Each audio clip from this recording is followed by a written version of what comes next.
What is up, everybody? It's me, J-Rod, the filmmaker, former film major, frequent fighting gamer from Philadelphia. And to keep that alliteration going, we are back with another very special episode of First and Final. Now, this one is pretty special. I am really excited for this show. This is... Some people call this the video game show that saved video game shows. However, I mean... literally every time we get a new video game show that's good, people say that's the new video game show that saved video game shows. I mean, we had, in my opinion, Cuphead was a really good video game show.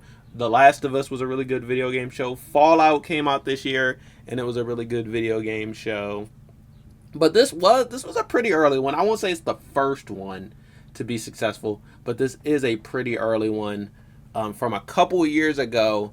We are going to be reacting to and reviewing Arcane. If this is your first and final, then the way it works is I take together two videos that I would normally do. A reaction video to the first trailer for a thing, and a review video for the final thoughts after I've seen that thing. And I put those two videos together so we get the first and the final. It's a good way to compare and contrast how I felt about the thing when, you know, all the possibilities were endless versus how I feel about it after having seen it when it's more definitive and final, obviously. So we're going to be doing that for Arcane Season 2. I did see Arcane Season 1 and I enjoyed it. I am not into League of Legends. I have never played League of Legends one time in my entire life. But I do like this show, and I do also, I'm very interested in playing Project L, aka 2XKO, because that's based in the League of Legends universe. But it's a fighting game. Y'all know I love fighting games on this channel. I'm down to play any fighting game, but Project L, aka 2XKO, is different because it is a team-based, tag-based fighter. It's free to play, and obviously it comes from a really big franchise like League of Legends. So I'm really excited, all the possibilities that 2XKO is going to bring in the future. We've reacted to a couple of their character reveals. They haven't had many, but we did react to the Yasuo character reveal and the Alawi character reveal. Both of those characters look really fun. Like, honestly, I have two archetypes I like to go back and forth between. Sword characters and big body characters. And honestly, Yasuo is the sword character and Alawi is that big body character. So I feel like I already got my mains. Especially, I also like Echo. I think Echo is really cool. From this show, Arcane, I really do like Vi. She seems to be like a bruiser, puncher type character. And of course, Jinx. I think everyone who is into this franchise likes Jinx. She's just your crazy girl with a big gun. So I'm excited to see those characters get adapted into 2XKO. But today we're going to be talking about Arcane, this show. This show was really good in its first season. A lot like more serious, a lot of depth, a really interesting tone, and also a really nice and unique animation style. The way that this show is animated really sets it apart from a lot of other animated shows that are out there now. Such a unique visual style. I think it goes perfect with this show because it gives it a bit of stylization and realism at the same time. Like, it's definitely still animated. You can still tell that these are cartoons, but it has its own sort of lighting and feel and grunge and grit to it that I think only that animation style could pull off. But without further ado, I would love to sit here and talk about it for much longer because it was a really good show that got me into the franchise a little bit deeper.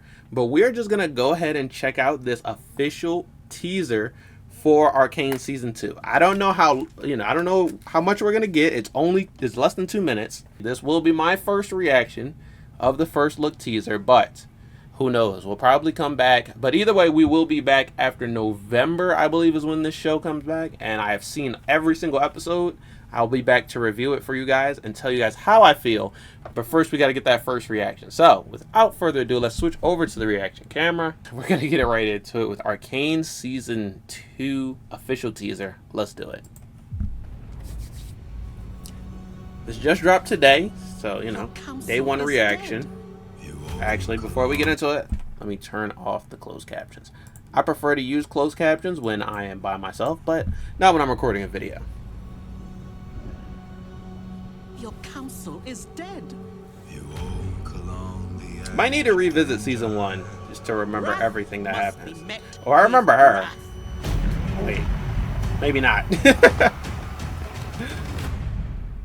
You will have justice. Oh, they got the Blams. They got the Punchers. We got Vi coming back. Is she like a guard now? She working for the Piltover folks? Final chapter is crazy because it's the second chapter. Locate Jinx.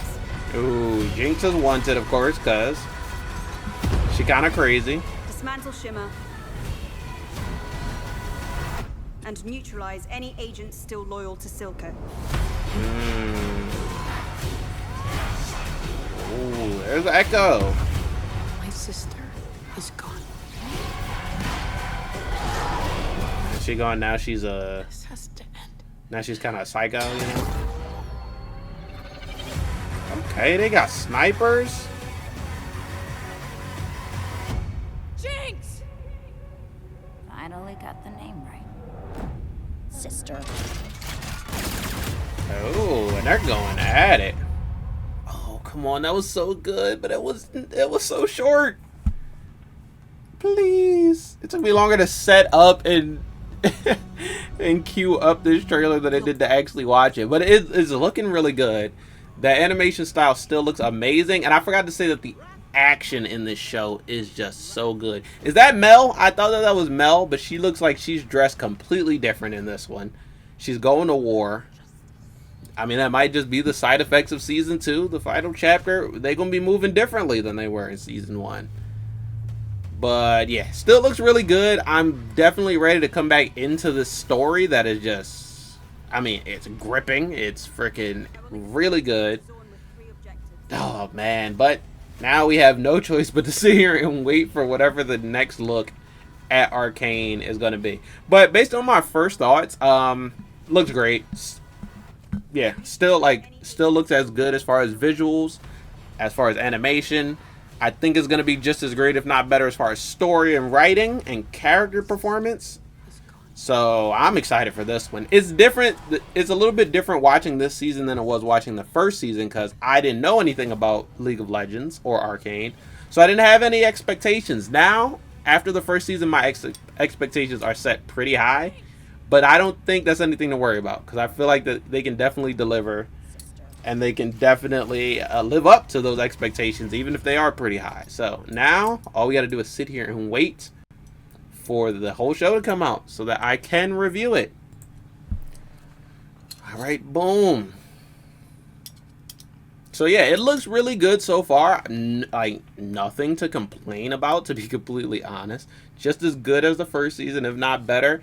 And I just got to sit here and wait until we get that full show.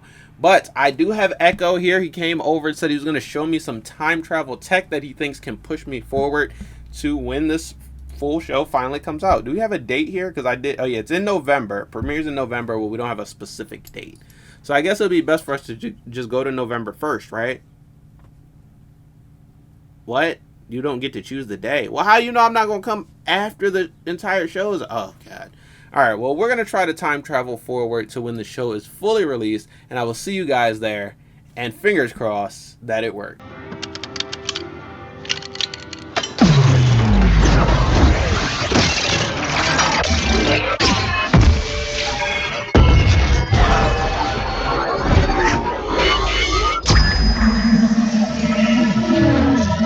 Alright, and boom, we made it. Now, the time travel thing did not work out as planned. We actually got moved to a different alternate universe where Arcane was never invented, and it was terrible. It was horrible. So then I had to create Hex Tech, bring myself back to this dimension, and just wait the normal amount of time that it took for everyone else to wait to be able to watch Arcane. So the time travel thing was actually like interdimensional travel, and it didn't work out very well. But I have seen all of Arcane Season 2, episodes 1 through 9. Not only that, this might be one of the first times on First and Final, but I've watched Arcane Season 2 twice. I watched it, and then as soon as it was over, I was like, I gotta go once around the bend again, because there was so much in the second season, and I wanted to be able to fully digest all my thoughts, be able to fully sit with them, live with them, and give you guys an accurate depiction of how I feel about the entire series now that the entire series is out. So we're going to get into it with my full review of Season 2. I'm going to start with my spoiler-free thoughts to just give you guys a really short overview of how I felt about the show without spoiling anything. But then I'm going to get into my spoiler warning, and I'm going to talk a bit about each episode. Try not to take too long, because usually I do ramble a bit when I'm reviewing a TV show, and I go into each episode a bit. But I'll try not to be too long, and I just want to give you guys my full final thoughts on Arcane Season 2, and let's just get right into it. Starting off with my spoiler-free review of Arcane Season 2, this show is really, really, really, really good, y'all. It's amazingly good. Arcane Season 2 really delivered, and since I'm editing the video, I rewatched my first thoughts of Arcane Season 2 after seeing that trailer. And like I said, I had really high expectations for this show after Season 1, whereas going into Season 1, I was a bit more open-minded because I didn't know much about League lore or these characters or where they would take the story. Season 1 did such a good job that it raised my expectations really, really high. And even with those really high expectations, somehow Season 2 managed to even surpass my highest and wildest expectations. I wanted it to be good. I knew it was going to be good. It looked like they were setting up to really follow up well with what they did in Season 1, but I had no idea how good of a show they were going to make. It was amazing start to finish. Obviously, I am a bit upset that this is the final season and we won't get any more Arcane after this,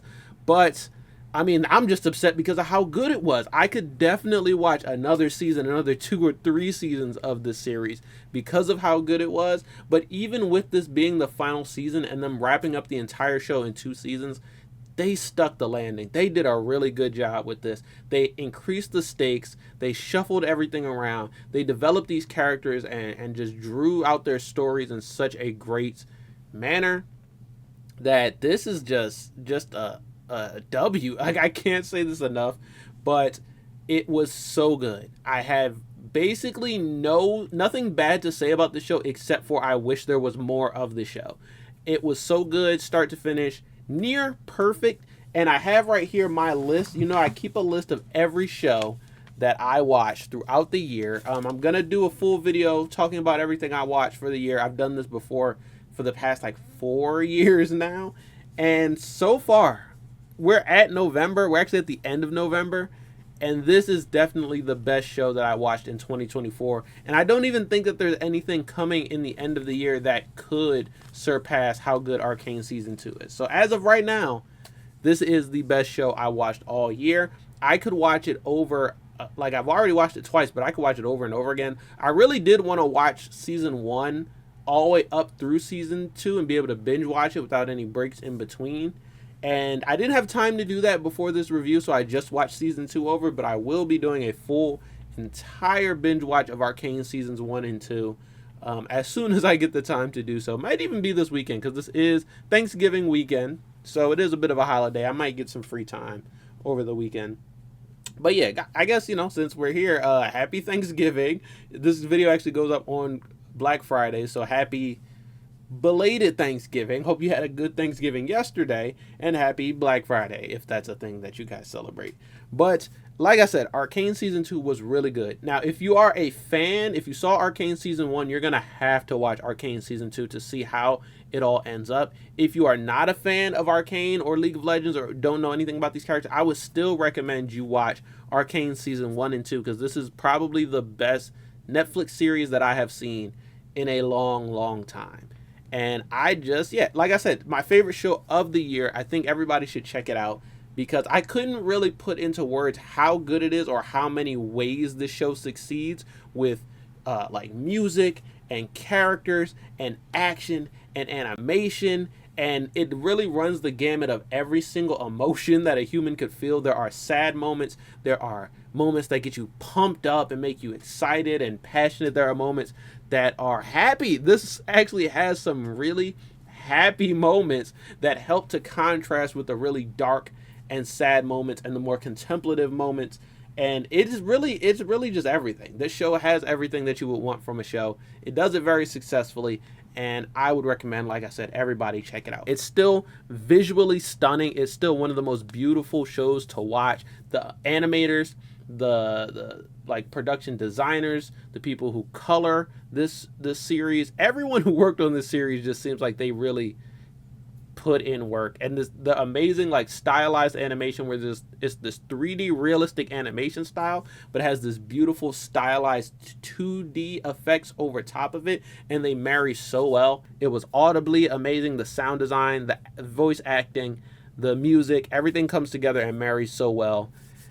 One thing about this show from season 1, there were a lot of really good moments that make good edits. This show does that so well, and it gives you so much to work with as far as edits, and they do a lot of amazing edits themselves. And like I said, the action scenes are insanely good. There are so many really good action scenes just in these 9 episodes.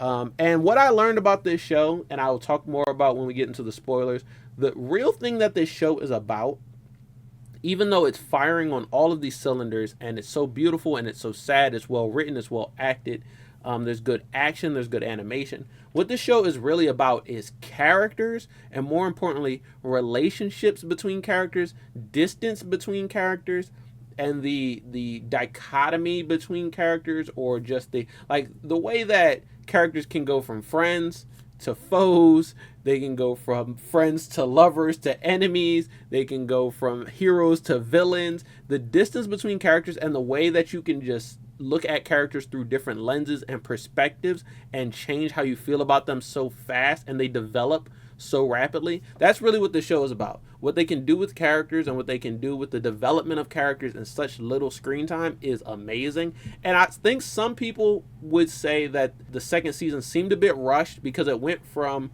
the conclusion of season 2, introduced all these new relationships, these new characters, these new situations, and all concluded that within 9 episodes. I don't think it's rushed at all, but I do think that the amount of character development you got from episode to episode was so much, and it was so fast, and it was so far. The characters would go so far in their development in such little time that I think a lot of people were not used to that. They were not expecting that, and that can really create a sense of whiplash. But it was so well done, it was handled so well, that I just gotta commend the team for the way that this was written, and then it was executed so well. So yeah, I think that the siren outside of my house and then my dog yelling at that siren is telling me that I got to get into the spoiler warning, my spoiler thoughts, so that we can wrap up this video and not be here for too long, because I am going to talk a bit about all 9 episodes. So we're going to get right into it right now. So here's your official spoiler warning. After this, I will start to spoil Arcane Season 2. So if you haven't already seen it, get on Netflix and check it out. Getting into episode 1 and part 1 of Arcane Season 2. This one, episode 1, is the most like slow-paced, contemplative, like it really just lets you sit in what happened in season 1 and deal with the impact and the effects of the end of season 1. And I really appreciate that because of how fast and how action-packed the rest of the series is. I really do appreciate episode 1 for just giving us time to breathe and live in the effects of season 1, like I said, and what Jinx did at the end of season 1. But with that, it does slot right back into the series from where season 1 ends. It doesn't waste much time with exposition because season 1 kind of already took care of that exposition. It doesn't waste much time telling you who these characters are. You're just kind of expected to know and to get right back into the story with where they are right now. And I appreciate that as well. It introduces a bunch of new characters, however, in this first episode, whether it's like Loris or Maddie or, damn, I forgot the fish guy's name. Well, there's the fish guy. It really is just like all of the characters dealing with the aftermath and dealing with, you know, what Jinx did. And that really hits Caitlyn and Vi the most. And because they were like directly impacted as well as indirectly impacted by the events of season 1. So it's mostly about them and their relationship after season 1. How it's pretty tested. It's pretty stressed after all of the events. But it still appears to be there. They still have this love for each other, and they're going to try to use that to progress through the story and even combat Jinx, try to retaliate on what Jinx did. But in the end of this episode, even though you think, you know, it starts off slow, it is very contemplative, and it gives you that moment to breathe, the action starts to ramp back up as soon as this episode it gets to the end, where you get another action scene. You're introduced to new villains and new seeming heroes that eventually are going to prove to be, like I said, characters in this show go from hero to villain to hero, and either way, so you really don't know who a character is until you get to the end of their character arc. But the action scene in episode 1, I'm glad that they put it there right at the end to let you know that although we're giving you some time to breathe and live in this environment, we're not slacking off on the action. We're not going to let you live in this for too long. And also, I want to talk about, I'll say this a lot throughout my talking about these episodes, but Arcane is a lot about light and dark and the contrast between light and dark. Just when you think everything is too dark, you get some light introduced to kind of illuminate those situations. And just when things start to seem too light, the dark peeks back in and it kind of encroaches on those light moments. And that balance between the two is really in place all throughout season 2. So in episode 1, Jinx is mentioned a lot. It's about the aftermath of what she did, but she's not seen a lot in episode 1. It's not until episode 2 where you actually get to see the aftermath of Jinx's explosion in season 1, but you get to see it from her perspective. And although it seems kind of like a triumph in a way, she's not dealing with it the best. She's actually still pretty down. She has her own slow contemplative moments, and she's dealing with the death of Silco, who to her was a father figure after she lost her own father. So now she's lost 2 fathers in her life, and so she's not taking it the best that she could. We're introduced to another new character, Isha, who is going to be very, very important throughout the story, specifically for Jinx. And while the whole first episode kind of dealt with the effects of season 1 through Piltover, now we're in the Undercity, and we're seeing how the Undercity civilians are dealing with the same events and that same explosion, because they are kind of the victims. Even though the attack was on Piltover, after that, the force of Piltover comes down on those in Zaun and in the Undercity, and you get to see how those events kind of stress the already stressed situations for the Zaunites. Whenever something gets really dark, as the story in the Undercity does start to get really dark, there is this moment of light with Echo, Heimerdinger, and this kind of community that they've made separate from they're in the Undercity, but they're separate from all of the tragedy and calamity of the Undercity. And so that light moment and that light that they've created, that Echo has created for the civilians, is contrasted by the dark reality of what the rest of the civilians in the Undercity have to deal with. And also, we get into the Victor and Jace storyline, which will be very important to the rest of the series, because Victor, I mean, this is the spoiler part, so I might as well not hold off. Victor actually emerges to be the big bad, the overall villain of season 2, and he's not even introduced formally into the story until this moment where Jace thinks he's gonna die. He already was on life support, but it looks like he's not doing good after the attack, so he infuses him with the Hex Core, and that creates Victor, this sort of Jesuit messiah type figure that can heal the sick of the underworld. He has all the power and technology of the Arcane and of the Hex Core, and he uses that in what seems like a really good way, but eventually we'll see that he goes a bit too far. Let's just say that. And then we also get this next part of Caitlyn and Vi's story arc, which Vi becomes a cop, basically. She joins the Enforcers. They go on a special task force to find Jinx, and they release the Grey into the Undercity as if those citizens didn't already have enough to deal with. Now they're the victims of chemical warfare at the hands of the Piltover Enforcers. Going into episode 3, so now we're dealing with the more political subplot of the Noxians, which is Mbessa and her military force that comes into Piltover and joins forces with the Enforcers there, which are the cops. So it's the military and the cops teaming up to kind of beat on the people in the Undercity. We get another subplot of Mel, Mbessa, and the Black Rose. This is actually one storyline that I feel like they didn't fully developed. They didn't actually get to go as in depth with it as they wanted to, but it does, like, it's not that it needed more explanation, in my opinion. After watching it twice, I get what they were doing. I just think there should have been a lot more backstory on this to kind of explain exactly what the purpose of the Black Rose was in the story.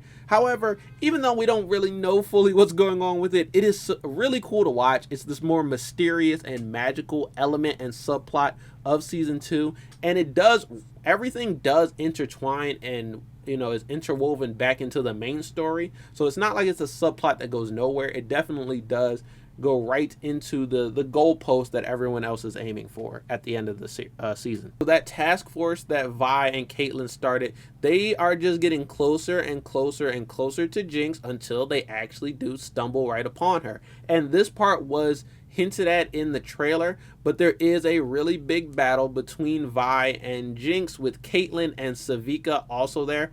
Isha is also there, even though she probably shouldn't be. And at the same time, this is happening in the A story. In the B story, we have Jace, Heimerdinger, and Echo going to the Hex Gate and kind of uncovering a secret, like, mystery at the center of all of it. And these two things are happening at the exact same time. This is one of the coolest scenes in the entire season, because we have the fight between Jinx and Vi with Caitlin and Savika backing them up. At the same time, we have Echo, Heimerdinger, and Jace going through this, like, psychedelic trip, this world-bending, mind-bending, parallel world bending type of experience at the Hex Gate at the same time. The editing is great, the music is great here, and like I said, it's an amazing scene just to watch. It's one of those scenes where you're going to want to watch it over and over and over again, just because it fires on all cylinders. And it's very indicative of the amount of effort that they're putting into season 2. But that is the end of part 1. So each part is divided into its 3 episodes. And part 1 ends with Jace, Echo, and Heimerdinger disappearing into who knows where. The fight between Vi and Jinx doesn't get concluded the way you want to, because Isha puts herself in the middle of it. So Vi and Caitlin don't get to capture Jinx. She's still in the wind.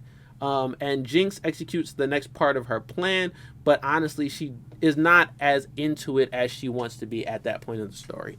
Then we move into part 2, which starts with episode 4. There's further fallout from Jinx and her escapades, her part 2 of her plan, as well as what she did back in season 1, and that causes the Noxians, this military force, to kind of bear down on the civilians in Zaun, and the military state that they create gets worse and worse for the civilians. But instead of that making the civilians kind of, hide and bury their heads, they're actually kind of emboldened by what Jinx is doing, and there's a new faction of Undercity resistors, revolutionaries that are directly inspired by Jinx. I think they just call themselves the Jinxers. But this is where the political story comes to a head in Zaun, as all of the different factions in the Undercity realize that they have to do something, because they are basically victims of the enforcers and the Noxians at this point. So they try to band together and create some new sort of resistance,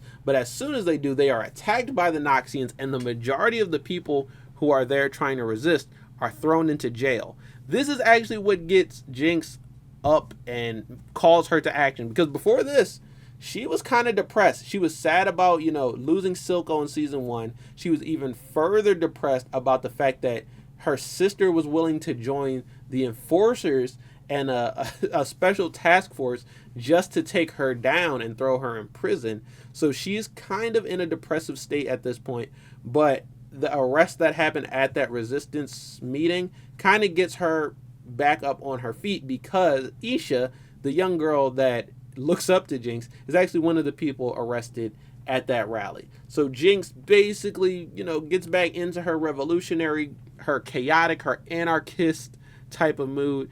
She stages a prison break, and she breaks out everyone in prison, including Isha. And then that prompts the next part of the story, which is the Beast, Warwick, the bloodthirsty monster, also converges on that prison at the same time. And wouldn't you know, the Beast is actually Jinx's dad, Vander. Well, at least his consciousness is somewhere within that Beast. They thought he was gone, And when he came back, they thought he was a monster, but it turns out he's still somewhere in there. He just can't exactly take control of his new form.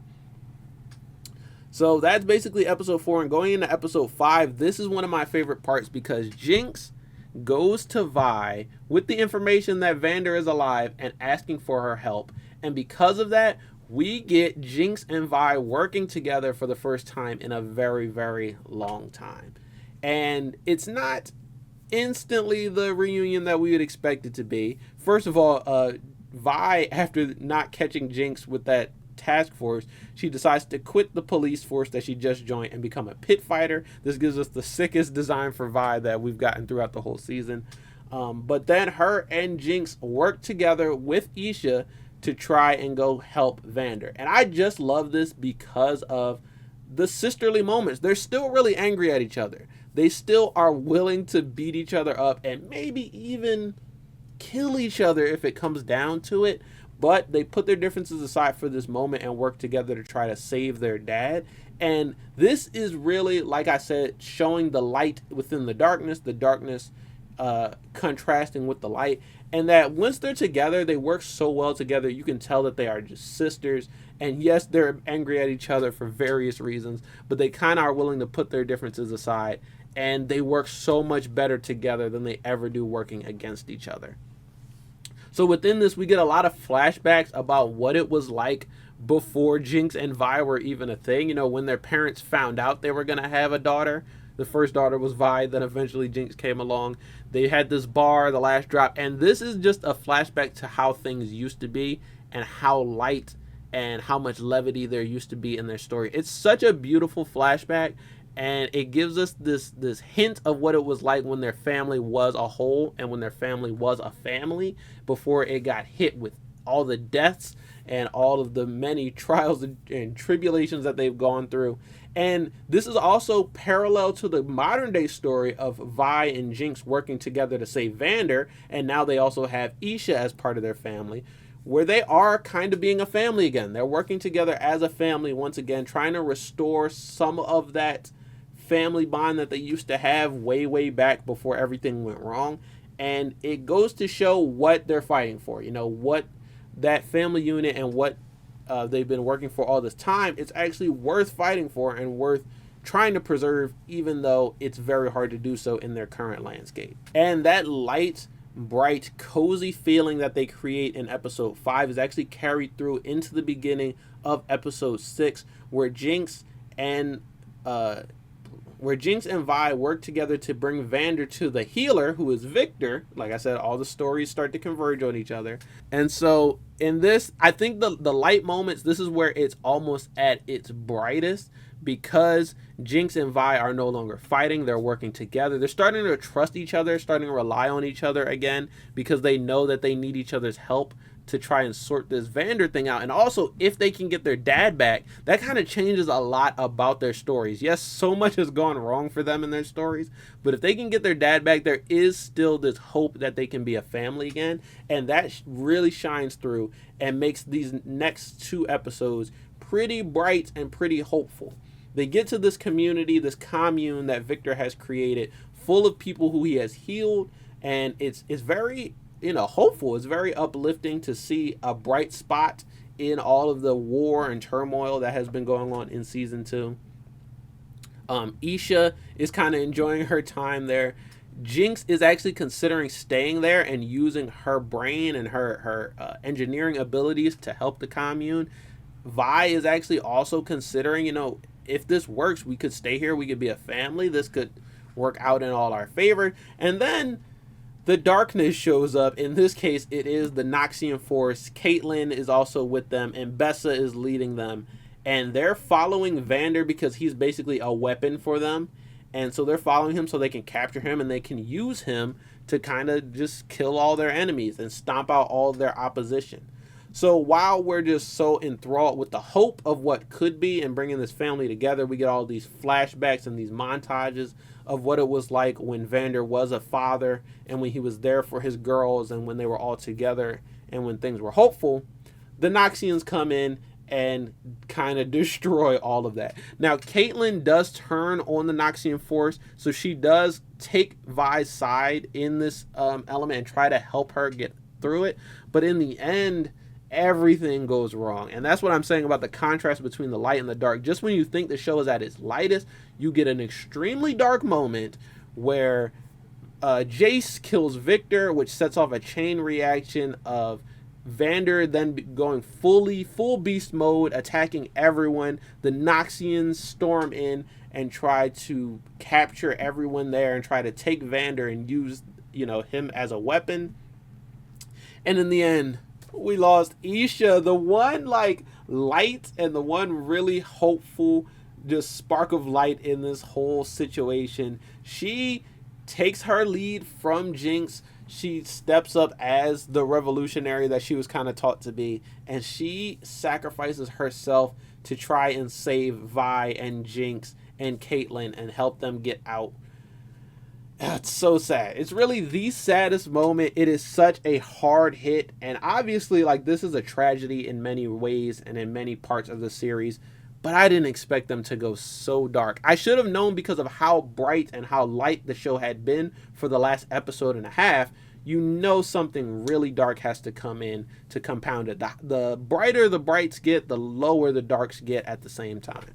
And when you are just in your feels, you are really hit hard by the impact of losing Isha in this moment. The very next episode, the beginning of part 3 and the final part of the entire season 2, you'd think it would continue to be as sad as that episode ended, but no. They contrast again. They give you whiplash again, because right when you are in your feels, completely sad about what happens, you get one of the most beautiful episodes, not only of this show, but one of the most beautiful episodes of TV that I have seen in a long time, where we figure out where Echo went after his convergence, his moment touching the Hex Gate.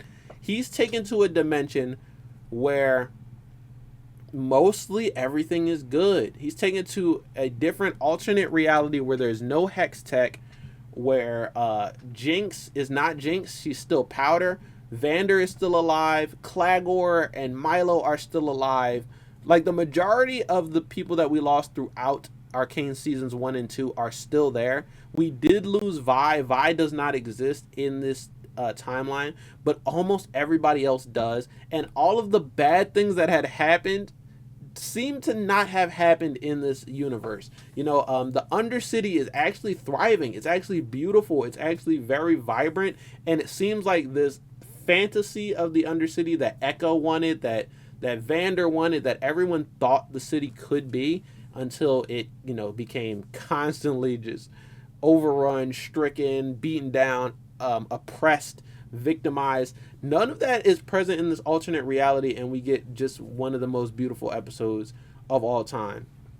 Jinx is not Jinx. She's Powder. She's using her genius for good. She's trying to help out all of her friends, and it's really just the positive universe. It's the good universe. It's the good ending that most of us thought we didn't deserve in this show. And I'm so happy that they gave this to us, because not only did Echo need a break from the constant just tragedy of his universe, us as an audience, we also needed a break, especially after losing Isha at the end of that last episode. So the placement of this episode, where they put it in the season, was so well timed. And like I said, it continues to contrast. When you think that everything is dark and dismal and won't get better, they contrasted with this bright light and hope. And when everything is bright and hopeful, they contrasted with this dark and dismal nature. And they keep going back and forth.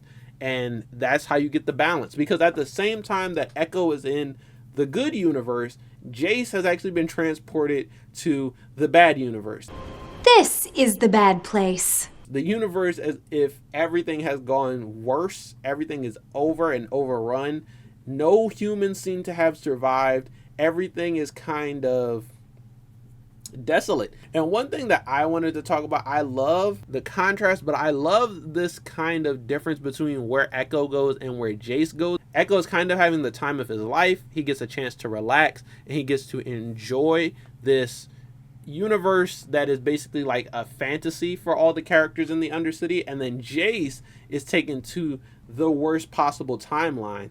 but both characters are going to come out of these different alternate universes with the same determination to save their universe. And I think that's just, it goes to show how different the two characters are, because in my opinion, if Jace had gone to the world that Echo was in, he probably wouldn't want to leave. So the fact that they took Echo to an almost perfect reality, and he still came out with the determination that he needs to save his people and his world, that just goes to show what type of character Echo is. He is determined. He is willing to fight for his people, for his reality, even if he didn't have to.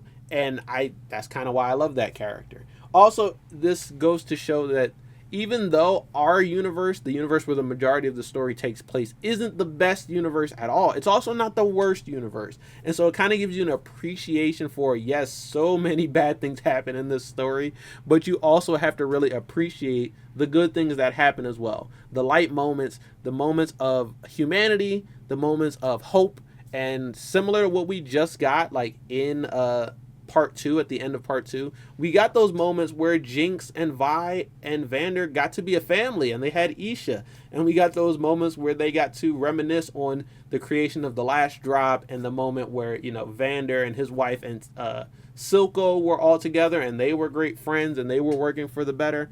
And so it gives you a great appreciation for not only the highlights but also the lowlights, and how it could always be worse. Even though this seems like the perfect universe, and for some people, you probably don't want to leave this episode, you just want to live in it for the rest of your life, Echo does leave this universe. He does get the technology and the determination he needs to save his universe, and he comes back over to our universe just as we're ramping up for the biggest battle ever. The war, basically, of the war for Piltover, the war for Zaun, the war between the Noxians, the Enforcers, the people, and the oppression.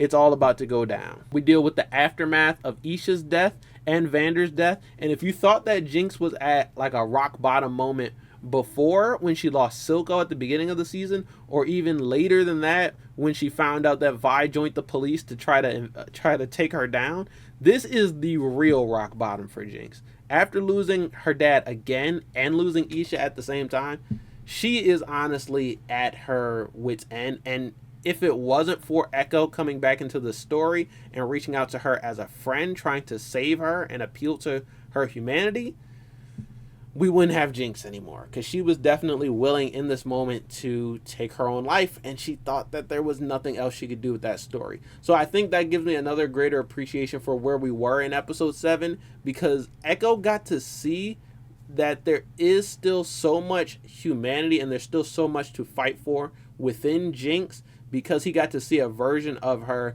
that was willing to fight for him at the same time. You know, a version of her that didn't have the same shortcomings and didn't have the same tragedies happen in her life, but still had to deal with some things and got over them in a way where she was still able to persevere. Everyone is getting ready for this big battle. Everyone, not just the people in Piltover, but also the people in the Undercity, are coming together. The haves and the have-nots are all coming together, because they're all going to be affected by this big battle. Because Jace, even though he shot Victor, he didn't kill Victor. He actually made Victor more determined to bring about the glorious evolution. He made Victor more angry, I guess, in a way.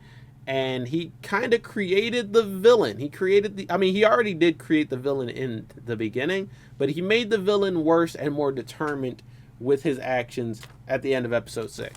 Mel returns with some new powers from the Black Rose and some new perspective and experience. Echo returns with some new powers, some more perspective and experience. Jace returns with some new perspective and experience. And everyone is kind of ready to fight for their home. And that is what tees up the finale, episode 9, the big bang, the big battle. And this is where everything goes down. I wish, like I said, I don't want to spend time talking about every single plot point and everything that happens, because there is so much that goes down in episode 9. We lose a lot more characters if we already didn't lose enough. We lose Gert, we lose Loris, we lose Maddie, but that's not necessarily a bad thing. As it turns out, Maddie who was she was a spy. We're not going to talk too much about her, spend too much time on that. But this is the big battle. This is everybody working together to try to stop Victor's glorious evolution, to try to stop the Noxians. In the end, they only do it because everyone comes together. Echo, Jace, Jinx, Vi, all the enforcers, Caitlyn, literally everything they have. The people in the Undercity, everyone comes together and gives it their all, and literally they almost don't make it through, but they do in the end. And we lose a lot of people. Like I said, we lose Loris, we lose Gert, and seemingly we lose Jinx. There is a lot of debate on whether Jinx did die in that battle. And I see why the people who theorize that she didn't die, I can see why they say that, and I'm inclined to believe them. I think they actually do have a lot of evidence to support the fact that Jinx survived. But even if she did, we don't get to see her survive. She's no longer in the story. She might have survived the battle, but she's no longer in the story. And as far as like Vi knows or Echo knows, we don't have Jinx anymore. They full well believe that she did not survive that battle, along with all the other people that we lost. We also, some of the villains we lose. Mbessa gets lost in this battle. Maddie, like I said, she turns out to be a villain and then dies promptly afterwards. Instant karma. But while we lost so much in this battle, ultimately we win. Ultimately we avoid the glorious evolution. We kind of lose Jace, but Jace has to do what he has to do to appeal to the human nature of Victor.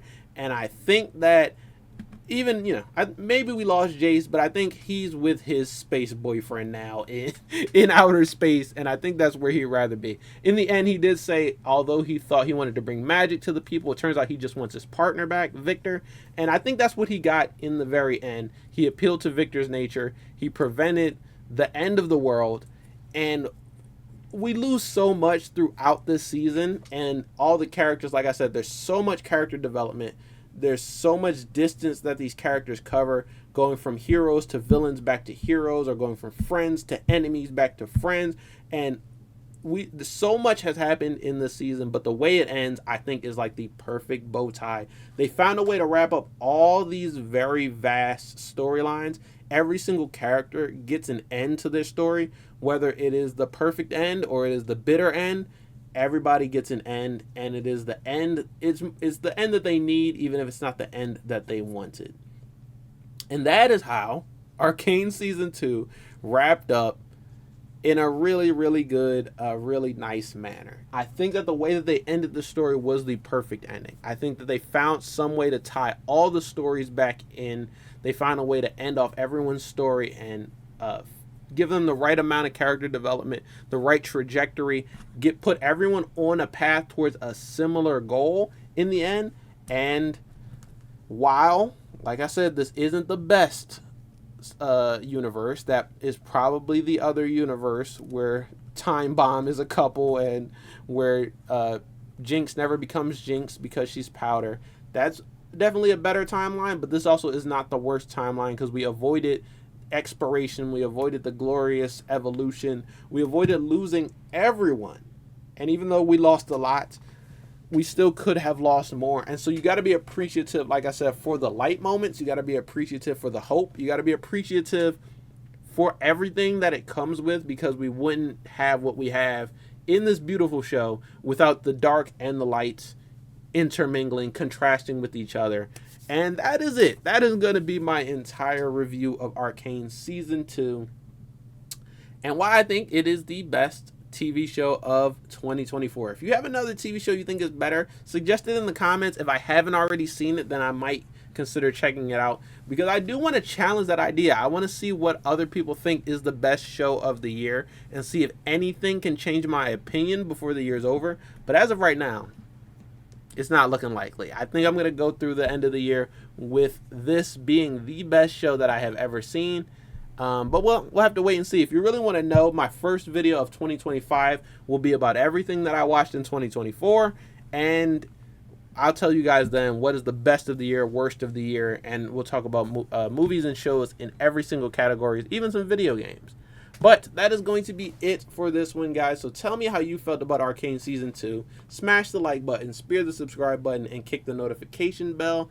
And I have one more first and final video planned before the end of the year.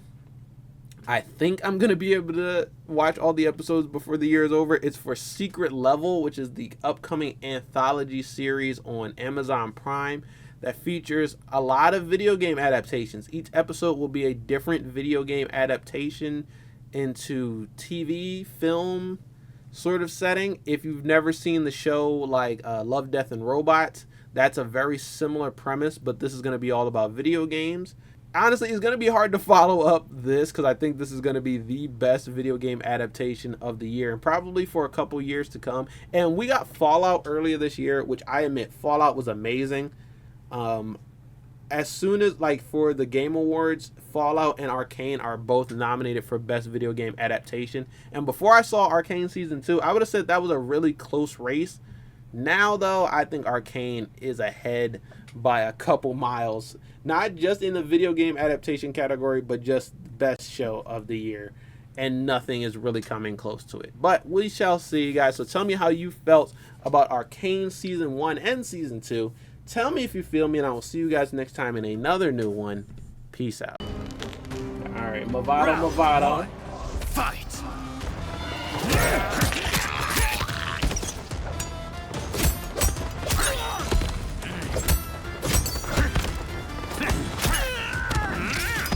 Get up! I can't, Billy. You cut me too deep. I think I'm dying here, man.